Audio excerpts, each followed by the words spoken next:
Les recuerdo que estoy platicando con el doctor Gustavo Aranda. Estamos platicando acerca de la Corte Penal Internacional y su vinculación al juicio de expresidentes en México.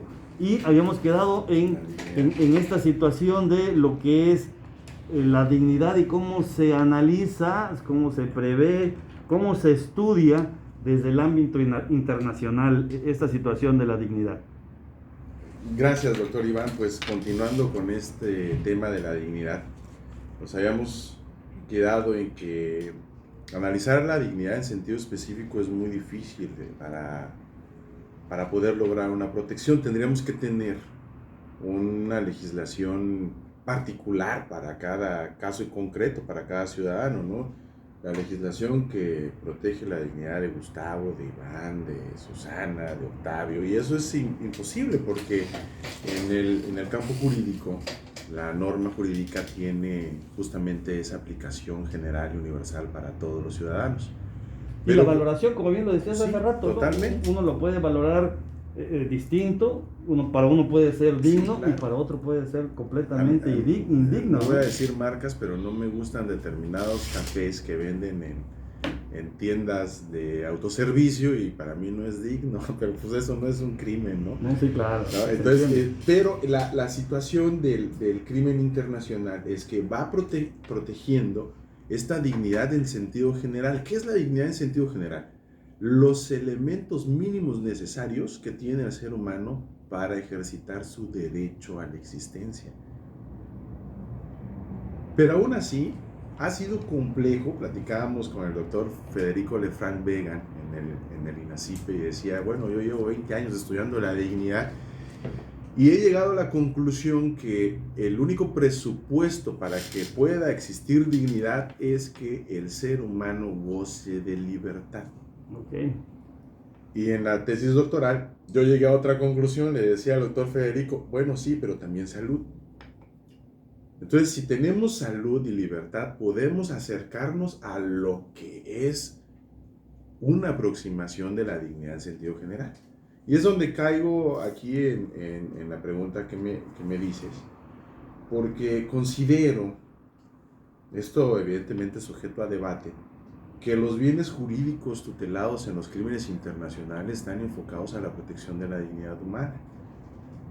Genocidio, pues ya vimos que es un acto perpetrado con la intención de la destrucción total o parcial de un grupo étnico, racial, religioso, como tal, como en el caso de los estudiantes del 2 de octubre del 68, pues es un grupo muy particular que en la Plaza de las Tres Culturas, en Tlatelolco, es acribillado, y que algunos dicen, bueno, pues no estaba el tipo penal de genocidio, entonces por eso no es genocidio. No existía. No existía. Y eso pues entra en un conflicto de posicionamientos jurídicos, porque pues no existía en el campo nacional, pero sí en el campo internacional. El antecedente está en los tribunales de Nuremberg y Tokio, establecidos por el término de la Segunda Guerra Mundial, donde pues vemos que se cometieron crímenes importantes en contra de la existencia humana y su dignidad por el régimen nacional socialista, desde la publicación de las leyes de eugenesia en 1936 hasta la conclusión de la Segunda Guerra Mundial en 1945. Pero incluso mi director de tesis, el doctor Javier Donde Matute, dice, no, Gustavo, no es genocidio. Digo, ¿cómo no? Pues hay imprescriptibilidad. Y bueno, entonces hay un tema ahí de bastante polémica dentro del campo sobre si existió o no existió el genocidio. Pero lo que sí se ha llegado a consensar dentro de la comunidad internacional es que tanto en los crímenes que se suscitaron en la Segunda Guerra Mundial, como antecedentes inmediatos de la Corte Penal Internacional, o los inmediatos en el conflicto separatista de la ex Yugoslavia, o en el conflicto del 94 en Ruanda de los Hutus contra los Tutsis, que los matan porque pues dicen que no son de raza pura y no tienen un perfil bonito y griego aquí como tu servidor. Entonces agarran y pues los vamos a exterminar porque no son de la misma raza. ahí sí ya está el Pues genocidio. imagínate, ¿no? Si mataran a los feos, ya cuántos estaríamos muertos, ¿no? Sí, creo que me salgo todavía un poquito, nada, es cierto, ¿no? Pero este tema de la lesa humanidad es perpetrar ataque generalizado y sistemático en contra de la población civil. Te pongo un ejemplo que estaba en boga ahorita, el sistema de Al Qaeda de Osama Bin Laden, sí, ¿no? Que está, ahorita que está sí, claro. en boga, que incluso la Corte Penal Internacional está haciendo desde 2003, me parece, una investigación por los crímenes de lesa humanidad, el ataque generalizado, y que pone en peligro el derecho a la existencia del ser humano, y en exclusivo, yo veía en las redes ayer estalladas, ¿no? Contra los derechos que tienen las mujeres de la libertad sexual, de procreación, de culto, todo eso, pero ellos al estar en la guerra santa y al aplicar el islamismo, el Shia, pues han perpetrado estos ataques generalizados en contra de la población civil. Recordemos que estos temas de Afganistán pues no son nuevos. Los sociólogos dicen que realmente el conflicto es por el oro, los recursos naturales y el petróleo, y que Estados Unidos está inmerso, que Estados Unidos crea este mismo sistema de Al Qaeda, que es el mismo que nutre y da la fuerza a Osama Bin Laden, y que posteriormente con el atentado del 11 de septiembre en Estados Unidos de las Torres Gemelas, manda al ejército porque vamos a acabar con el mismo régimen talibán que nosotros creamos para poder tener el control del territorio y los recursos, el petróleo principalmente, el oro y el plutonio también que existe allá.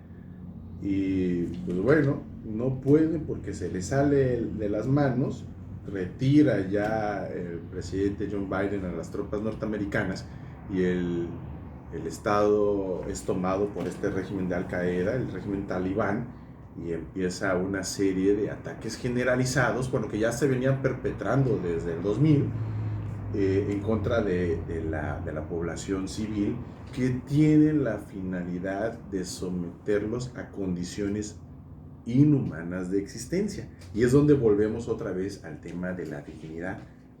Como un régimen que está apoderado en armas te puede someter a ti a la condición forzada de existencia, la marcha, los campos de concentración. Me refiero a la marcha forzada, ¿no? Ahora van le voy a poner un ejemplo, de aquí a Tapachula descalzos porque van a hacer esta situación, ¿no? Inclusive hay un video, ¿no? Donde se ve que están golpeando a una señora, bueno, sí, se supone que es una mujer porque está con la vestimenta como tal, ¿no? Exacto, y que aquí y ahí sí podríamos decir, bueno, esa circunstancia sí es algo indigno, y lo vamos a lo mejor a tomar socialmente la mayoría, ¿no? O sea, que digamos eso sí, ¿no? Porque claro, eso es indigno de la situación. Claro, y buen comentario, porque si nosotros analizamos este video y lo vemos como un hecho aislado, como muchas veces se pretenden ocultar los delitos como hechos aislados, pues no entraría en la observancia de una jurisdicción internacional que protege dignidad porque es aislado. Aunque los códigos punitivos de los estados puedan decir, bueno, lesión, es una violencia familiar, pero cuando es sobre un grupo, una población civil, y es sistemático y está comprobado, puede adquirir la categoría de crimen internacional. Así estos comentarios. Por ahí yo veía el día de hoy una dama que decía, bueno, yo quiero ir a participar en los Paralímpicos, sí, pero este régimen ya me lo prohíbe. Sí, totalmente. Entonces, digo, sí podríamos tomar un aspecto de algo indigno. Sí, ahora, totalmente. Te lo voy a preguntar porque ya estamos muy, muy cortos de tiempo. ¿Tú consideras que advierto que tienes un tema muy interesante y que has analizado varios de estos puntos? ¿Consideras que puede existir la posibilidad de que algún expresidente pueda reunir las características, los elementos constitutivos del tipo del delito para la configuración de cualquiera de estos 4 delitos que sanciona esta Corte Penal Internacional? Te contesto con un sí definitivo. No puedo hablar que se estén cometiendo crímenes de guerra, que sería una vulneración a los acuerdos de Ginebra del 49 sobre el comportamiento de las tropas en un conflicto de guerra. No hay una guerra, entre comillas, porque hubo una guerra contra el narcotráfico, pero eso será tema de mucho estudio. La cuestión de la agresión, pues no hay un líder que con el poderío militar pueda estar agrediendo a otro país, al país vecino de Guatemala, por ejemplo, a Estados Unidos, pero sí existen elementos y es una situación que se ha dado mucho en México, donde pudiéramos estar hablando de que existe ataque generalizado en contra de una población civil, por ejemplo las muertas de Juárez, y quienes pudieran estar vinculados con el gobierno por una omisión, que no estén haciendo una investigación adecuada, o los crímenes de genocidio, pero sí. Quiero hacer un paréntesis aquí porque es una de las cosas que me estaba causando un poco de duda, ¿no? Esas conductas delictivas forzosamente tendrían que ser de acción o también podrían ser constituidos por la omisión. Totalmente. Hay una constitución también por una omisión, que un jefe de Estado no esté haciendo lo adecuado para poder impedir la comisión de un genocidio o una lesa humanidad, es ser partícipe también dentro del crimen internacional. El estatuto de la Corte Penal Internacional pues es un medio donde te define, ¿no?, cuál es el crimen internacional y cuál es el procedimiento que se va a seguir, pero también hay un documento de esta misma corte que se llama Elementos de los Crímenes, donde también te dicen que por omisión, vaya, es una teoría del delito internacional, ¿no? Y donde te comento, los alemanes tuvieron mucho que ver, curiosamente y paradójicamente, porque también los alemanes, la historia de los alemanes, pues está bastante observada por la cuestión de los crímenes de lesa humanidad y genocidio perpetrados entre el 36 y el 45 por los juicios de Nuremberg. El juicio de Nuremberg, ¿no? Pero sí, te respondo a la pregunta de forma contundente, creo que sí. Y por eso es que necesitamos poner el dedo en la llaga sobre el Senado de la República, y que el Senado de la República revise este artículo 21 constitucional y quitar ese candado de la aprobación del Senado en cada caso en concreto. Me parece que por ahí el actual presidente de Morena y diputado federal o senador. Sí, diputado federal, ¿no? Sí, así es. Había dicho que iban a hacer esta comisión de la verdad que en algunos otros momentos se ha elaborado. Y digo, entonces yo decía, bueno, entonces el hecho de esta consulta tenía una finalidad, porque si lo pretende hacer la Cámara de Diputados, pues en el último de las consecuencias va a realizar, aunque si bien es cierto, una investigación no por parte de la autoridad encargada de la investigación de los delitos, pero sí una investigación que se supone va a llevar a cuenta a personas especializadas para esa finalidad.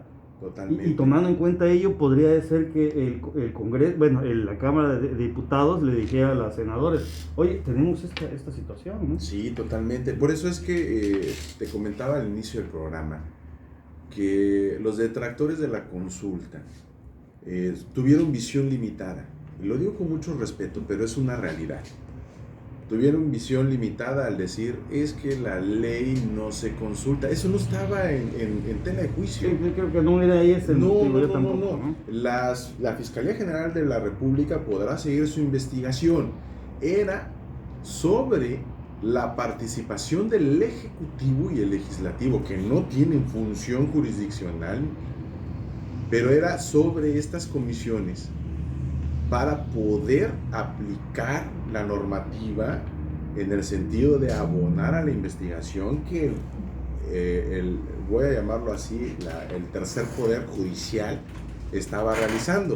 Pero si nosotros hubiéramos observado que el Senado de la República puede aprobar en cada caso en concreto una investigación y la participación del fiscal de la Corte Penal Internacional, pues a lo mejor hubiera sido otra cosa, ¿no?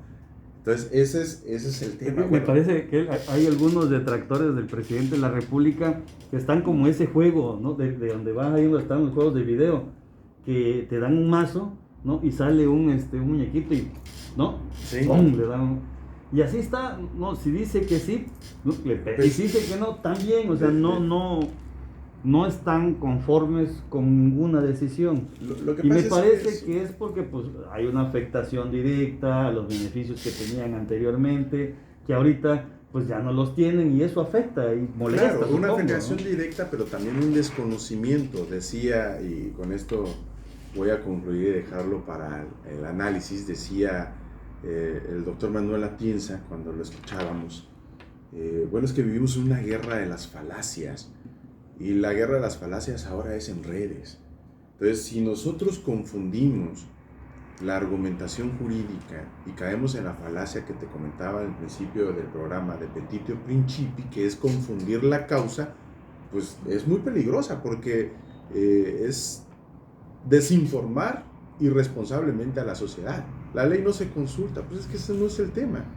La Fiscalía General de la República podrá hacer su participación, su investigación, que además es imprescriptible también este tipo de crímenes internacionales, también reconocido en el Código Penal Federal, pero si analizamos que también a través de esa consulta haría vinculatoria la participación del Ejecutivo y el Legislativo, y donde si observamos el 21 constitucional, el Senado tiene la obligación en cada caso en concreto de aprobar la participación del fiscal general de la Corte Penal Internacional, pues estamos hablando ya de otra cosa. Y es un tema que tenemos que revisar, poner el dedo en la llaga y poder ya explorar en el Estado mexicano otras posibilidades de justicia internacional. La frase de la semana, estimados amigos, nos las dice León Tolstoy: sucede a veces que se discute porque no se llega a comprender lo que pretende demostrar nuestro interlocutor. Nos dice este conocido novelista ruso, considerado uno de los escritores más importantes de la literatura mundial. Sus dos obras más famosas son Guerra y Paz y Ana Karenina. Están consideradas como la cúspide del realismo ruso, juntos con algunas otras obras. El día de hoy se celebran dos días mundiales: el Día Mundial de la Fotografía y el Día Mundial de la Asistencia Humanitaria. Y la recomendación para este fin de semana es esta miniserie que está en estas plataformas, ahí que está por internet, se llama El Cuarto Juicio. Y pues yo agradezco la compañía del día de hoy del doctor Gustavo Aranda. La verdad que, estimados amigos, lo voy a comprometer de una vez para efectos de que podamos contar con su presencia en algún otro programa. Me parece que quedamos cortos, que no nos dio el tiempo suficiente para platicar de muchas de las circunstancias. Me tiene atrapado este tema que nos acabas de comentar. Creo que la visión, el conocimiento acerca de este tema y la posibilidad de procesar, de llevar a juicio a algunos de los expresidentes por esta circunstancia que nos acabas de comentar, por lo menos en lo particular no lo había previsto de esta forma, pero queda ahí el interés, y estoy seguro que de igual forma nuestro radio escuchas va a quedar ahí varias preguntas, y por eso yo quisiera comprometerte para que en algún otro programa pudieras venir y concluir con este tema, o algún otro tema que sea de nuestro interés, porque pues La Voz de la Justicia fue hecho con la finalidad de que se dé a conocer los procedimientos jurídicos de la vida cotidiana, y en ese sentido quiero comprometerte para que nos acompañes en algún otro programa. Muchísimas gracias, cuenta con ello, doctor. Estoy muy contento de estar con todo tu auditorio en el 94.7 FM aquí en Tuxtla Gutiérrez, y cuenta con ello. También te hice un comentario que voy a comprometer también a un familiar mío que ha estado dentro de el tema del sistema acusatorio adversarial, y también lo vamos a tener aquí contigo en tu programa, si lo permites. Claro que sí. Lo que más nos gusta a nosotros es hablar. Qué bueno. ¿No? Pues estimados amigos, hemos llegado a la conclusión de este programa. Yo les agradezco su compañía y los invito el próximo día miércoles en punto de las 11 del día en este programa que es hecho para todos ustedes, La Voz de la Justicia, a través de la nueva FM 94.7. Y como siempre, agradezco todo su apoyo a cabina, ya que sin nuestros compañeros de cabina no pudiéramos realizar este programa. Nosotros nos despedimos con esta canción que se llama Jardín de Rosas de Ducandú. Yo los espero el próximo día miércoles. Adiós, bye. Doctor, dame tu número.